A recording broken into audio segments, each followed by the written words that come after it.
After 29 years of doing the job no one else wanted, I got called into her office without warning. She said, "You were great in your time.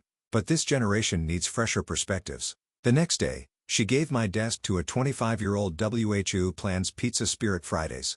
I just nodded and walked out without a word. 5 days later, she got a, "They say you can smell death coming before it arrives. What no one tells you is that career death smells like lavender air freshener, burnt coffee, and whatever cheap perfume HR uses to pretend they're not about to ruin your life." I was still holding the half-empty mug of coffee I just poured when her assistant came over. No eye contact, just a brisk, "She wants to see you, now."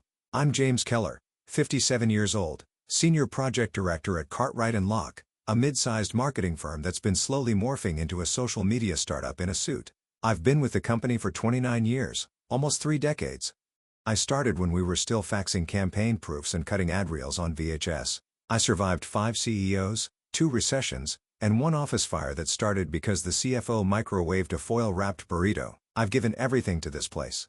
Her office hadn't changed since she took over last year. White walls, spotless glass desk, some fake minimalist art print that probably cost more than my first car, and that smell, lavender and bleach. I walked in, nodding politely, still gripping my mug like a goddamn shield. "Jim," she said, standing. She always used my name like she was testing it out, like it didn't quite belong in her mouth. "Let's make this quick." She didn't offer me a seat. "You've been great in your time," she said, folding her hands in front of her like a prayer. "But this generation needs fresher perspectives." That was it. No build-up, no review, no performance warning, not even a thank you. I blinked. Once. Then again. I actually looked behind me for a second, like maybe I'd misheard and she was talking to someone else. She wasn't. "We'll process your severance this week," she added, like she was offering to validate my parking. "Your desk will be reassigned tomorrow." I didn't speak. I felt heat rise in my ears, but no words came. Just white noise. My throat was dry. Behind her glass office wall, I could see the new guy, Bryce or Braden, or some other vowel-heavy startup name, laughing too loudly at something on his phone, spinning in his chair like it was a playground. He was wearing sneakers that probably cost half a paycheck, and one of those smug sleeveless puffer vests, like he was too cool for arm coverage. He was sitting at my desk. Already. I looked back at her. She was already glancing at her watch. That's when I realized it wasn't just a firing. It was a burial. I nodded once. Then I turned and walked out. Not a word. Not a scene. I didn't give her the satisfaction. I walked past my old cubicle. Bryce was typing like he was hacking into the Pentagon. He looked up, grinned, that clueless, eager-to-please smile that only people who've never been punched by life can pull off. "Hey man, didn't know you were coming by. I just love your setup. Hope you don't mind." I put up some mood lights and ordered a lava lamp. Also, planning Pizza Spirit Fridays. "You in?" I kept walking. The only thing I took with me was my grandfather's stapler. Solid metal, matte black, still works like the day he gave it to me in '96 with a wink and the words, "You'll never lose your job if you're the guy who always has the stapler." Liar. I left the building through the back stairwell. I didn't want to see anyone. Not the IT guy who still owed me a lunch. Not the intern I'd mentored last fall, who cried when her pitch got shot down. Not the receptionist who always asked about my kids. When I got home, the silence hit harder than I expected. My wife was visiting her sister, thank God. I didn't want to talk. I just wanted to sit. So I did. I dropped the stapler on the coffee table. Poured a drink. Then another. Scotch. Neat. The good bottle I'd been saving for when we landed the Green Lake account. I guess this was a kind of milestone too. I didn't cry. That would have made it feel like an ending. Instead, I stared out the window. Let the ice melt in the glass. Let the years melt in my head. Campaigns, deadlines, 2 a.m., pitch decks, team dinners, late-night copy edits, strategy calls, the damn client who insisted on Comic Sans. All of it, fading like smoke. I'd given them loyalty, quiet sacrifice, Sundays, birthdays. I buried my ego, played the long game, mentored the kids, stayed late when others left. I held the line. I kept the place stable. And in the end, I was replaced by a playlist and a pizza party. No warning, no thank you. Just lavender, coffee, and silence. 5 days. That's how long it took for the world to forget me. The first morning, I woke up at 6 out of habit. Showered, shaved, put on a button-up before realizing there was nowhere to go. I sat at the kitchen table with a full mug of coffee and nothing to do but watch the lights shift across the floor. I thought maybe someone would call. Just one person. Maybe Carol from finance. Or Alex from the graphics team. We used to joke about retiring on the same day. I waited. The phone never rang. By day 2, my company email was gone. Not disabled. Deleted. No bounce back message. Just a cold void, like I'd never existed. I tried logging into the shared drive out of reflex, half thinking I might still have access to the files I built. But of course, nothing. The folder with my name on it had been renamed Marketing Legacy. Archived. Legacy. Like I was a statue someone finally knocked over. My wife came home that afternoon. She asked if I wanted to talk about it, and I said no. What was there to say? I couldn't even explain how wrong it felt. Like walking past a mirror and not seeing your reflection. I told her I was fine. I wasn't. The third day, I pulled out my old thumb drives. Dug through folders like a man clawing at a grave. Campaign decks from 2012. A pitch I gave to get the Fenmore account. I'd killed myself on that one. Rewritten the messaging 3 times. Finally landed it with a single line. We don't sell savings. We sell peace of mind. That line had made it into their national rollout. I watched the presentation again, mouthing the words like a ghost haunting his own eulogy. That night, I couldn't sleep. I got out of bed at 2 a.m. and sat at my computer in the dark, scrolling LinkedIn.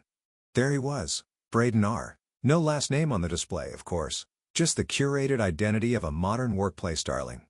Creative director at Cartwright & Locke. Passionate about storytelling, brand culture, and office vibes. Director already. I blinked, rubbed my eyes, checked again. I'd been a senior project director for 6 years before they so much as gave me a new business card. This guy ordered 3 pizzas and set up a ring light and they gave him my job. And a raise. And then I saw her post. The woman who fired me. The same woman who couldn't even give me a chair while she ended my career. Proud to welcome a new era of leadership at C&L. Thrilled to see our culture evolve with vibrant minds like Braden R., who's already reshaping what work looks like in 2025 and beyond. Out with burnout. In with balance and brilliance. Balance and brilliance. There was no mention of me. Not a single word. 29 years. And she erased me with 1 post and a pizza emoji. I stared at that screen for a long time. Something flickered in my chest. Not anger. Not yet. Just a slow, dense heat. The next night I drove out to the office.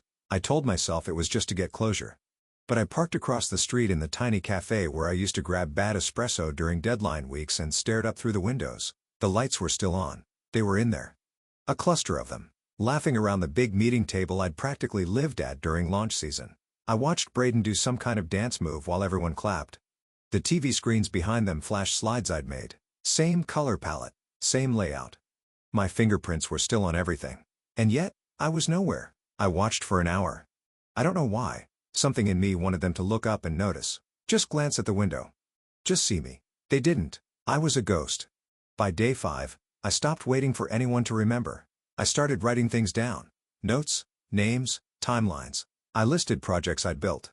Campaigns where I'd stayed past midnight. Strategy decks I knew they still used. I started pulling up the company's old quarterly reports. Cross-referencing client wins with the dates I led those teams. I wasn't collecting memories anymore. I was building a record. Something had shifted.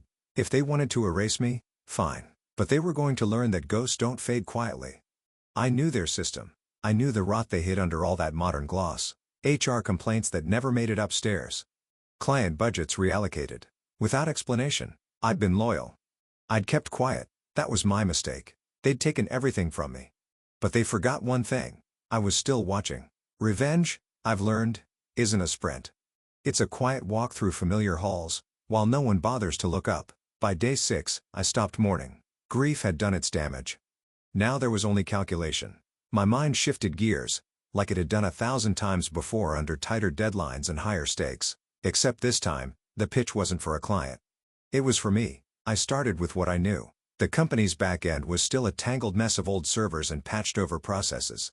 I should know. I helped build most of them. When Cartwright & Locke went through that digital overhaul in 2014, I was the one who mapped the entire migration plan and quietly cleaned up the mess after the CTO dropped the ball. They kept everything in the cloud now, but the bones of the old system were still there. I still had access to one of the legacy portals. Nobody ever bothered to remove my credentials. I logged in with my old username, jkellersr, and there it was. Files, timelines, internal memos, all right where I left them. I started collecting. Not to sabotage. Not yet. Just to remember. Then I reached out to Alex Monroe, my old copy lead. She was one of the first to be quietly laid off under the culture refresh. No goodbye, Just a locked-out email and a canned HR statement about restructuring. We met for coffee. She brought her laptop and a flash drive labeled receipts. I wasn't going to do anything with it, she said. But if you're serious, I nodded. Inside were files. Real ones. Expense reports padded with personal dinners. Notes from client meetings that had mysteriously disappeared. Human resources documentation of complaints that were never escalated. Next, I contacted Diego from IT. He'd moved to a software firm after they fired him for incompatibility with Future Vision. Translation: too old, too experienced, and too aware of what was going on. He was hesitant at first, but when I told him what I was doing, he just said, "Took you long enough," and handed over access logs from the last 6 months. Turns out the company's new culture was just noise. Team lunches and yoga Wednesdays to distract from the rot. I found Slack screenshots where middle managers made inappropriate jokes, survey responses buried, raises denied for reasons that didn't line up. And then there were the financials. I don't know who left that spreadsheet in a shared folder, but someone at corporate had been lazy. Or maybe they thought no one old enough to remember Lotus 123 would still be snooping around. There were discrepancies. Big ones. Overlapping client charges, campaigns billed twice. Innovation funds redirected to retention events, which, near as I could tell, meant happy hours and branded hoodies, all signed off under her name. I wasn't angry anymore. I was focused. I moved with care, quietly. Always quietly. I still had my old ID badge. They'd never deactivated it. I tested it on a Friday night, heart pounding, half expecting alarms. But it beeped green. I was in. So I started walking the halls again. Not in my old building, of course. That would have drawn eyes. I posed as a consultant, wore khakis and a badge holder, and walked through the East Annex where they were onboarding temp staff for a new rollout. No one questioned me. They barely noticed me.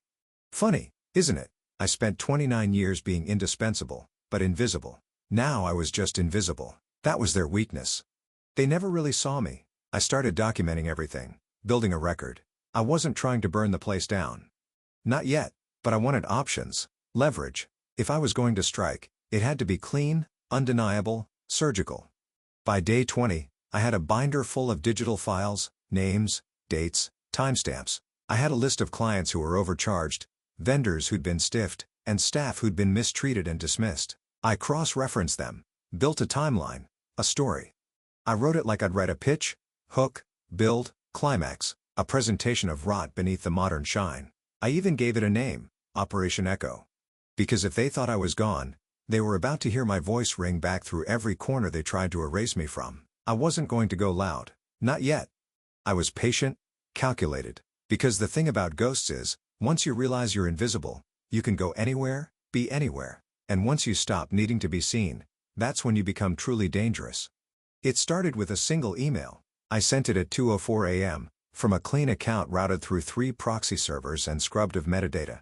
No signature, no trace. Just a cold subject line.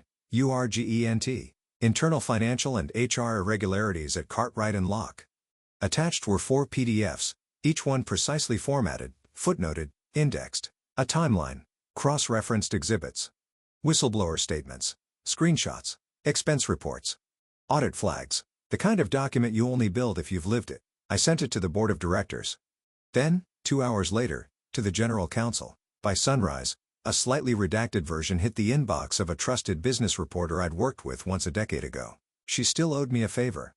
Or maybe she just smelled blood in the water. By noon, the unraveling had begun. The first thing to go was the Friday town hall, canceled due to scheduling conflicts, though everyone inside knew better. The next was the silence. Emails went dark. Phones stopped ringing. Then the meetings began. Behind glass doors. Serious faces. Whispers in the hallways. She was suspended by Monday. Not fired. Not yet. These things take time. Internal review, legal posture, reputation management. But the message was clear. Her name was removed from the website. The glossy leadership photo replaced with a stock image of the building. Braden, or whatever his name really was, didn't fare much better. He tried to weather it. Posted something on LinkedIn about turbulent times being opportunities for growth. The comments were brutal. Someone had leaked the party budgets, complete with $3,200 spent on branded beanbag chairs and team-building VR excursions. I watched it all unfold from my usual spot. The cafe across the street. Third table from the left, back against the window. Same seat I'd once taken as a ghost. Now I was something else. A shadow with a match. Cartwright and Locke stumbled. The board released a statement filled with corporate platitudes, integrity, re-evaluation. Next steps, clients started asking questions. The quarterly meeting was postponed. Several middle managers resigned to explore new opportunities. It worked. Every bit of it. My fingerprints never showed, but my voice echoed in every panic meeting. Every panicked email chain. I should have felt satisfied. Triumphant, even. They tried to erase me, and I made myself unforgettable, but I didn't feel triumphant. Not really. I felt hollow. On Wednesday, I went back to the cafe like clockwork. Same time. Same bitter espresso. I watched them from behind the glass, just like before. Only now their heads were down, not laughing. Phones buzzed. Faces looked pale. Even Braden looked like someone had finally slapped the smile off him. No one looked over. No one saw me. Not even now. Maybe that was the point. Maybe this wasn't about revenge. Maybe it never was. Maybe I just wanted someone, anyone, to say, "We noticed when you were gone." No one did. The quiet was louder than the chaos. I walked the block afterward. Just needed to feel the air. To move.